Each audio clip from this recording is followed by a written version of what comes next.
The Harvester, Chapter 3, The Survivor. Part 1 of 4.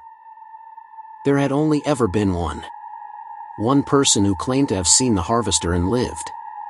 Her name was Tessa Ward. She was 29 when she vanished, and 31 when she was found, barefoot, trembling, and covered in ash, walking along Route 17 just outside of Cold Hollow. The world called her the Survivor. Detective Mara Ellison called her the Key. The morning Tessa was discovered, the sky was gray and heavy. A truck driver spotted her near the guardrail, her dress torn and her hands black with soot. When deputies approached, she wouldn't speak.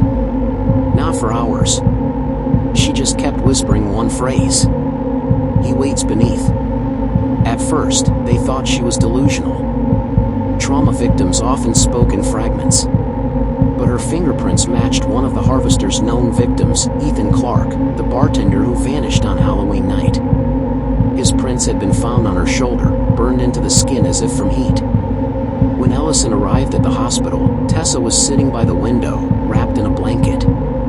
Her hair was singed at the ends, her eyes distant. She didn't look at the detective. "Do you remember where you've been?" Ellison asked softly. Tessa didn't respond. Her hand twitched once, then stilled. The room smelled faintly of smoke and varnish. The doctors said she might never fully recover. But Ellison had seen that look before, not madness, not confusion. Recognition.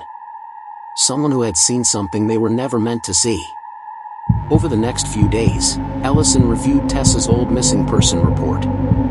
It detailed a quiet life, a librarian, unmarried, no enemies, no debts. The night she disappeared, her car was found on an access road near the woods.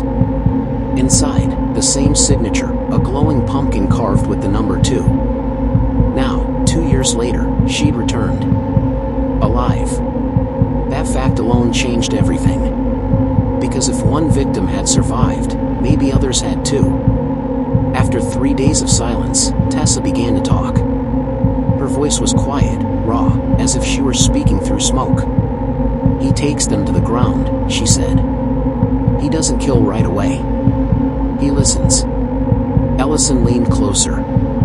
"Listens to what?" Tessa's eyes flicked to the window. "To the roots. They whisper names. He says they tell him who's next."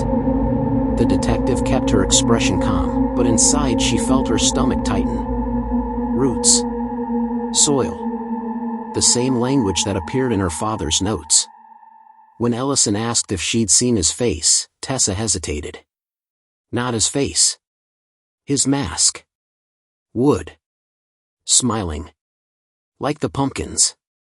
She paused, her voice trembling. "But he's not alone."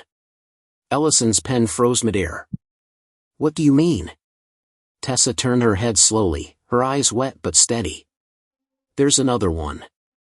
The one who chooses." The interview ended abruptly when Tessa began to panic. The nurses sedated her, and she didn't wake for hours. Ellison stayed by her bedside, staring out the window as snow began to fall. The wind pressed faint shapes against the glass, curved lines, loops, almost like symbols. When she looked closer, she realized it wasn't the snow. It was frost forming into words. The Survivor remembers. Stay locked in for The Harvester, Chapter 3. Part 2. Like, subscribe and share.